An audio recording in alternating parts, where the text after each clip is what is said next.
coruja, que é a coruja do Nabal, que é diurna, que nos visita nos meses estivais, nos meses mais quentes. Mas estas avezinhas tão maravilhosas e tão interessantes, nós vamos hoje falar, têm realmente muito má fama em algumas culturas. Tem má fama é essa? Pio da coruja que anuncia a morte. Vamos tentar Agoiro, não é? Mau agoiro, bruxarias, feitiçarias, no fundo as lendas, aquela magia negra, curiosamente, as poções, unhas de mocho, asas de morcego, uma coisa terrível. Mas simultaneamente também são tidas com muita inteligência. Exatamente. Sabedoria, de cultura em cultura. Há várias culturas realmente que as têm, que é o lado da Espanha, já vamos falar. Portanto, conhecemos de sabedoria, porque elas conseguem ver na noite, na obscuridade, conseguem perceber aquilo que nós não conseguimos perceber. Não é? Isso sempre nos fascinou também, sempre fascinou algumas culturas. E não se ouvem. Pois não se ouvem, também vamos falar à frente segredos, segredo dessas penas fofinhas, não é? Que elas têm realmente para permitirem a caçada perfeita. Não é? Portanto, inteligência, sabedoria, astúcia, nós inclusive na nossa infância, nos livros, até à quarta classe, não é? E dos livros de contos e lendas infantis, associamos sempre, não é? Vemos lá o mocho em cima da árvore com um livro, não é? Às vezes até, bom, alguns com óculos, exatamente, alguns com os óculos de ler, curiosamente. Na ponta do bico. Olha, por exemplo, Atena, realmente a deusa grega da guerra e da sabedoria, tinha um mocho como mascote, por exemplo. Depois, em Espanha, como há bocado estava a referir, os mochos têm realmente, há mochos como este, de todas as formas e feitios, acredita-se realmente, dão sorte. Tal, há muita gente que faz coleção de figuras de sim, eu não tenho muitas, tenho algumas, esta é uma delas. Depois, Aqui para Portugal, quantas espécies? temos, no mundo há 250 espécies de aves com hábitos noturnos. Portanto, não são 250 espécies de mochos e de corações. Há outros, os baquibós, temos de falar, mas aqui há 7 espécies de corujas e mochos. Portanto, a saber, coruja das torres, coruja do mato, coruja do nabal, essas são que nos visitam, como eu disse, nos meses mais quentes, mocho de orelhas, mocho galego e o bufo real. O bufo real, de facto, realmente É o maior. é o maior deles todos, portanto, 70 e tal centímetros de altura, 1 metro e muito de envergadura de asa. É muito esquivo, é difícil realmente de estar. Mas as pessoas perguntam, mas qual é a diferença do mocho? Era a próxima, como é que se faz? Muitos investigadores da designação, em Inglaterra, aula, que serve para tudo, para mochos, para corujas. Há quem às vezes diga erradamente que a coruja não tem aqueles tufos, não é? Os tufos que não são orelhas. Parecem antenas. Parecem antenas, mas não são orelhas, não tem nada a ver com isso. Já vamos tratar. E as corujas não têm e os mochos têm. Errado. Há mochos que têm e não têm, há corujas que têm e que também não têm. Está lindíssima. Uma coruja lindíssima, esta coruja das torres, muito próxima, curiosamente, das nossas casas, das nossas habitações, faz orinho nas casas velhas, nos campanados das igrejas, nos celeiros. É curioso, o barn owl, coruja do celeiro, não é? Depois, nota a audição. É muito importante nestas espécies a audição. Portanto, elas quase que, através da audição, conseguem ver aquilo que ouvem, o mínimo ruído. E é por isso também que tem aquela rotação quase 360 Pois, na cabeça. nós vamos tentar. Não temos 270 graus, portanto, elas podem voltar ao local de origem.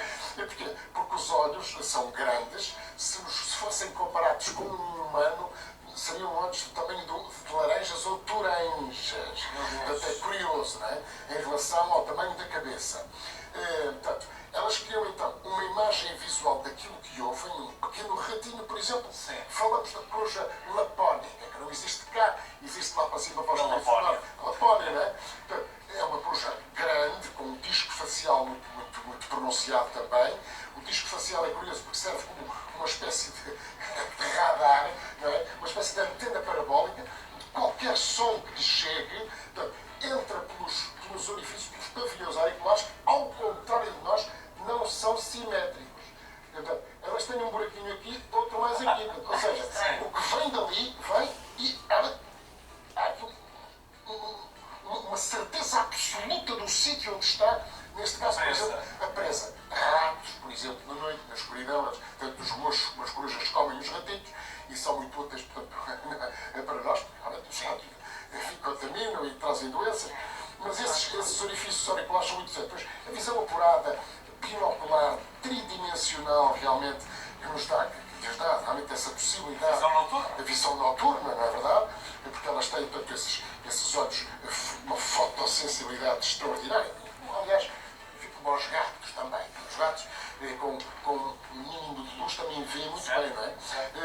Olha, elas com certeza que nidificam. Nidificam, pois. Ora, corujas e mochos não fazem. Eles não fazem. Portanto, eles aproveitam buracos, aproveitam, portanto, as carpas, por exemplo, as carpas, as zonas escarpadas, o mocho real, o bufo real, que é uma ave, repito, lindíssima. Fendas nas árvores? Não, buracos nas árvores, de outras Que já estejam feitos. Sim, que já estejam feitos. Portanto, depois, não tenho garras poderosas, o bico curvo nestas espécies é diferente do das águias, não é na mesma poderoso, não é? Como então roedores, insetos. Coabitam bem com as rapinas? Não percebi, desculpa. Coabitam bem com as rapinas? Não. Estamos a falar de espécies que não se espécies que não há cá conversas, nem se cruzam, nem se cruzam. Não há cá pios. Há as rapinas de urso, sim. Tu deixa de estar de dia que eu saio eu, não é? E não tem essa capacidade de se cruzarem, não é? Sim. Depois então, estavas a falar da produção de 3 a 4 ovos, depende muito também da disponibilidade de alimento. Aves que também, tal como algumas rapinas diurnas, percebem se há, enfim, ratos em quantidade, e depois com certeza mais facilmente reproduzem. São efetivamente inteligentes? São efetivamente inteligentes, porque a estratégia de caça destas aves é extraordinária. Por exemplo, essa coruja lapónica, estamos a ver uma coruja das neves, também é muito bonita. Portanto, o que é que acontece? Ela consegue capturar ratos a largas centenas de metros, está em cima de um cepo de uma árvore, consegue definir uma estratégia de captura. Ratos ou arganazes que estão por debaixo da neve, não estão à vista sequer.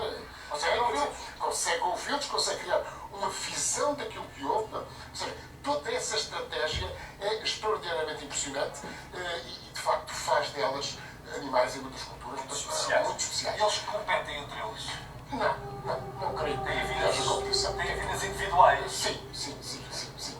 Fazem parelha para a vida inteira, normalmente, o exemplo das corujas e dos moços, acasalam para a vida inteira, são fiéis. Depois, como ameaças, temos depois, realmente os envenenamentos. Há pessoas que continuam realmente a envenenar este tipo de animaizinhos, que não fazem mal, só nos fazem bem.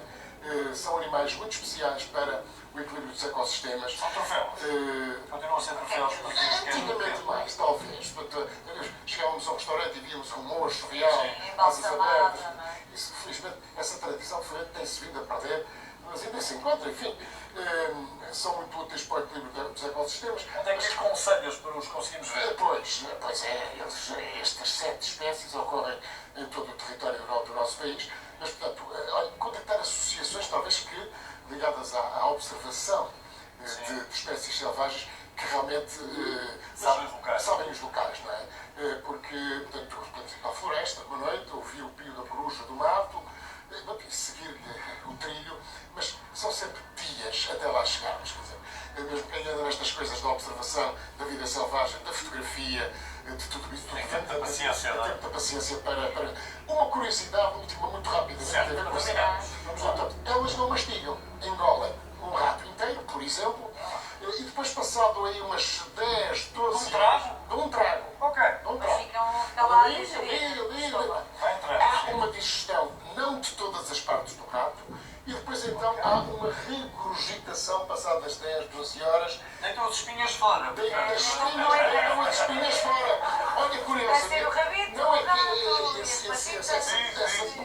essa plumadazinha, chama-se plumada, esse egegrópico, que é o nome. Mas pronto, um vozinho de penugem, de ossos, portanto, de unhas, ou seja, permite aos investigadores terem realmente um conhecimento extraordinário sobre o que é que eles comem, onde comem, o que é que comem, a que horas o fizeram, não é? Os esqueletos inteiros de ratinhos aparecem nessas regurgitações.